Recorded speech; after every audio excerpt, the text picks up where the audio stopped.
وعلیکم السلام ورحمۃ اللہ وبرکاتہ۔ ماشاءاللہ بہت ہی ایمان افروز یہ بیانات آ رہے ہیں۔ اوپر ہمارے محترم بھائی الیاس صاحب نے بڑا پیارا کلپ لگایا ہے، پھر ڈاکٹر عثمانی رحمۃ اللہ علیہ کے تو بہت ہی علمی کلپ بار بار ڈالے جا رہے ہیں، اور ماشاءاللہ ہمارے معراج الدین صاحب نے بہت ہی اچھے انداز میں ان پر تبصرے کیے ہیں، ان کو مزید کھول کھول کر بیان کیا ہے۔ ایک بات، ان دو باتیں جو آپ نے اس کلپ میں بیان کی ہیں معراج الدین بھائی، میں تھوڑی سی مزید ان کے اوپر روشنی ڈالوں گا۔ ایک تو آپ نے یہ کہا ہے کہ دیکھیے، ایک بہت بڑی بات یہ ہے کہ اللہ تعالیٰ ہر بات کا علم رکھنے والا ہے، دل کے خیالات اور ارادے وسوسوں کو جاننے والا ہے، لہذا اس سے کیسے چھپو گے؟ تو یہ ایک بہت بڑی بات ہے، جہاں یعنی ڈر کی بات ہے، خوف کی بات ہے، ہر وقت چوکنے رہنے کی بات ہے، وہاں اسی کے اندر ایک بہت بڑی خوشخبری بھی چھپی ہوئی ہے۔ وہ یہ کہ مالک ہمارے ارادوں سے واقف ہے، اگرچہ ہماری تعداد کم ہے، ہمارے وسائل کم ہے، علم کی بھی کمزوری کا احساس ہے، اور ہر لحاظ سے آج کی دنیا کے اندر ہماری جو آواز ہے وہ سہمی ہوئی محسوس ہوتی ہے، اور ایسا لگتا ہے شور و غل کے اندر گم ہو گئی ہے۔ لیکن یہ اطمینان ہے کہ ہمارا مالک ہمارے ارادوں سے جاننے والا ہے، وہ جانتا ہے کہ دیکھو ان کے ارادے، دیکھو کمزور صحیح، کم تعداد صحیح، لیکن ان کے ارادے دیکھو، یہ پوری دنیا کے اندر شرک اور کفر کا کلا کما کرنے کا ارادہ رکھتے ہیں، ہر طاغوت کے منہ پر تھوکتے ہیں اور چیلنج کرتے ہیں، اس کو للکارتے ہیں ہر طاغوت کو، اور نہ کسی کی تعداد کا لحاظ کرتے ہیں، نہ کسی کی بڑے منصب سے محروم ہیں، نہ کسی کی دولت سے محروم ہوتے ہیں، نہ کسی کی علمی ڈگریوں سے مرعوب ہوتے ہیں، نہ ان کے مدرسوں سے مرعوب ہوتے ہیں، یہ تو مرعوب ہیں تو صرف مالک کی وقار اور مالک کی عزت سے مرعوب ہیں، کہ وہ اس کا جو ایک رحم اور کرم ہے جو ہر طرف چھایا ہوا ہے۔ اپنے علم کے لحاظ سے مالک پوری کائنات کے ایک ایک لمحے اور ایک ایک جگہ سے ہر چیز کو ہر وقت ہر لمحے جانتا ہے، ہر چیز کو۔ تو یہ ایک خوشی کی بات ہے کہ مالک چونکہ بہت قدردان ہے، تو جو نیکی کا ارادہ بھی کر لے تو مالک اس پر ایک نیکی لکھ دیتا ہے، اور جب عمل اس پر کرے تو پھر پوری کی پوری، اور 10 سے لے کر 700 اور اس سے بھی زیادہ بڑھاتا ہے۔ اور کسی وجہ سے، یعنی بشریت کی کمزوری کی وجہ سے، یا جس میں ہمارا کوئی اپنا قصور نہ ہو، یعنی اس کی وجہ سے اگر وہ عمل نہیں بھی ہو پاتا، تو مالک اس پر بھی قادر ہے کہ پورا کا پورا اجر عطا فرما دے۔ تو لہٰذا ہم پوری طرح ہر شرک سے نہ صرف بیزار ہیں، بلکہ ان کے خلاف ہم جہاد کر رہے ہیں، انشاءاللہ اپنی جان مار اور آخری حد تک جائیں گے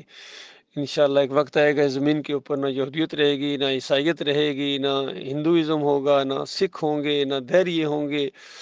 نہ قادیانی ہوں گے، نہ شیعہ ہوں گے، نہ بریلوی ہوں گے، نہ دیوبندی ہوں گے، نہ اہل حدیث، نہ سلفی، نہ حنیفی، سارے ملیا میٹ کر دیے جائیں گے۔ یہ اپنی موت مریں گے، یا اس کے بعد آخری مار کا اگر آ گیا تو اس کے بعد مومنوں کے ہاتھوں ان کی وہ تباہی اور وہ درگت ان کی بنے گی کہ پتھر اور شجر پکارے گا کہ اللہ کے بندے ادھر آ، یہ چھپا بے ایمان، یہ میرے پیچھے چھپا ہوا ہے۔ اس طرح ان کا سب کا جو ہے کلا کما کیا جائے گا، اور یہ دنیا میں ان کے اوپر اللہ کا عذاب ہوگا، اور مرنے کے ساتھ جو ان کو آگ لگنے والی ہے، اور آخرت کے عذاب کا تو تصور کر کے بھی عقل حیران ہے کہ یہ انسان کیسے وہ برداشت کریں گے۔ دنیا کا سب سے بڑا سخت ترین اگر کوئی عذاب دنیا میں کسی بندے نے کسی کو دیا ہے، یا سخت ترین کوئی جیل بنائی گئی ہے، یہاں انسانوں کو عذاب دینے کے لیے شکنجے بنائے گئے ہیں، عقوبت خانے بنائے گئے ہیں، تو یقین کیجئے یہ تو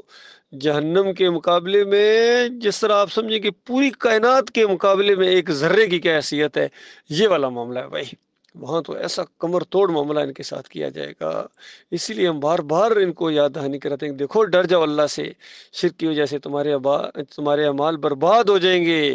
واپس لوٹو ایمان خالص کی طرف۔ اور خاص کر یہ جو توحید کے نام پر اٹھے تھے، تم تو ایمان کے نام پر اٹھے تھے۔ یہ جو دعوت آخری دور کے اندر اس کی بنیاد بنی ہے، سورہ الحجرات کی وہ آیت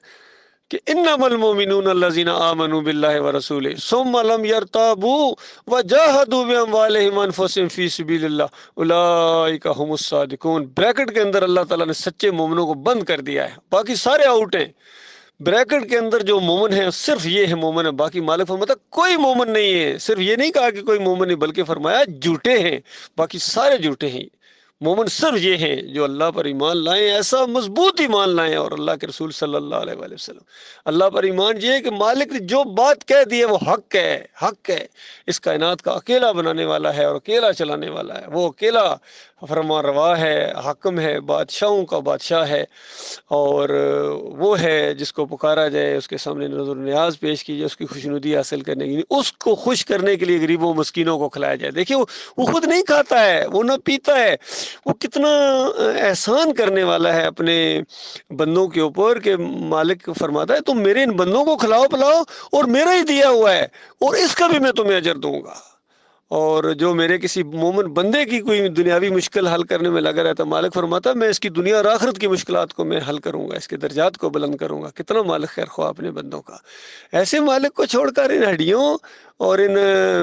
لکڑی کی بنی مورتیوں اور لوہے کی بنی سلیب اور ان چیزوں کو پوجا جائے، ان قبروں کو، ان آستانوں کو، ان مزاروں کو، گنبدوں کو، ان کے سامنے جھکا جائے، عقیدت سے ان کی طرف دیکھا جائے، بادشاہوں کے سامنے۔ کہتے ہیں عقیدت سے بادشاہ کے سامنے اگر تکریم کے لیے جھک دیا جائے تو یہ شرک کہاں سے آ گیا؟ یہ مرو گے تو پتہ چلے گا شرک کہاں سے آ گیا۔ یہ شرک کہاں سے آنے والی چیز نہیں ہوتی ہے، یہ دماغوں میں ہوتا ہے، خون میں ہوتا ہے، اور خیالات میں ہوتا ہے، نظریات میں ہوتا ہے۔ وہ جو کسی نے کہا تو جھکا جب غیر کے آگے تن تیرا نہ من، ختم ہوگی تیری سٹوری، جو اللہ کے علاوہ کسی اور کے سامنے تم جھکو۔ اور دوسری بات جو آپ نے بتائی ہے کہ دیکھیے انبیاء صبر کرنے والے ہوتے ہیں، اور سب سے زیادہ انبیاء نے صبر کیا ہے، اور کیونکہ امتحان ہی صبر اور شکر کا امتحان ہے۔ اور کتنا سادہ ہے دیکھا جائے تو، خوشی خوشحالی آئے، اچھی کوئی چیز آ جائے سامنے، اللہ کا شکر ادا کرو۔ اگر کسی انسان نے بھی آپ کے ساتھ بھلائی کی ہے تو حقیقی شکر اللہ کا یہ یاد رکھیے، کیونکہ اس اللہ نے اس بندے کے دل میں تمہارے لیے کچھ نرمی ڈال دی ہے،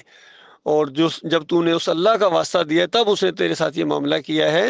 تو یہ حقیقی شکر گزاری تو اللہ رب العالمین ہی کی ہے۔ باقی دنیاوی لحاظ سے جس طریقے سے ہوتا ہے کہ اللہ تعالیٰ نے یہ نظام رکھا ہے کہ دنیاوی لحاظ سے اگر کوئی آپ کا احسان کرے آپ کے اوپر تو اس کا شکریہ ادا کرو، اس کی دعا کرو، جزاک اللہ کرو، جزاک اللہ خیر، اللہ اس سے بہتر تمہیں جزا دے اس کی۔ تو یہ ایک نظام ہے، سب مل کے اللہ کی بندگی کریں، اللہ ہمارا رب، ہم اس کے بندے، کتنی سادہ بات ہے۔ اور جب کوئی مشکل مصیبت آئے تو صبر کریں۔ اور ایک حدیث میں کل پرسوں میں نے دوبارہ پڑھی، میری عقل حیران ہوگی کہ مالک کتنا مہربان ہے۔ حدیث میں آتا ہے کہ مالک جب کسی اپنے بندے کا درجہ بلند کرنا چاہتا ہے، مالک خوش ہے اس سے، لیکن بندہ ذرا کمزور ہے، اتنے اعمال نہیں کر سکتا ہے، لیکن مالک سے محبت چونکہ بہت کرتا ہے، مالک کے لیے احترام اور عزت ہے، مالک اس کو بلند درجے کے اوپر فائز کرنا چاہتا ہے، لیکن وہ اتنا یعنی ذرا سست ہے کہ وہ اس درجے تک نہیں پہنچ پاتا ہے اپنے عمل کے وجہ سے۔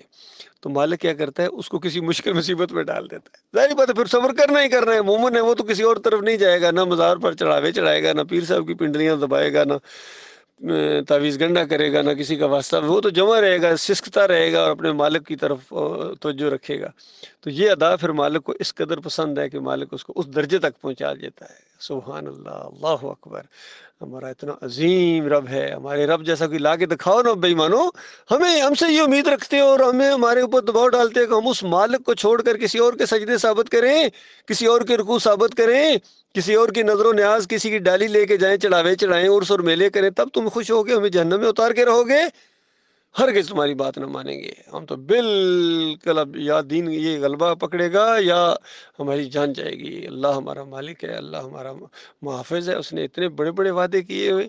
زمین اور آسمان جیسی جنتوں کے وعدے کیے اپنے مومن بندوں کے ساتھ، اور وہ وقت ایک لمحے بعد بھی آ سکتا ہے، کوئی زیادہ صدیاں نہیں گزریں گی، ایک لمحے بعد بھی وہ وقت آ سکتا ہے، کسی لمحے۔ اس لیے فرمایا کہ ہر لمحے مومن رہنا، ہر لمحے اپنے مالک کے فرما بردار اور مسلم رہنا۔ اللہ تعالیٰ غور و فکر کرنے کی توفیق عطا فرمائے۔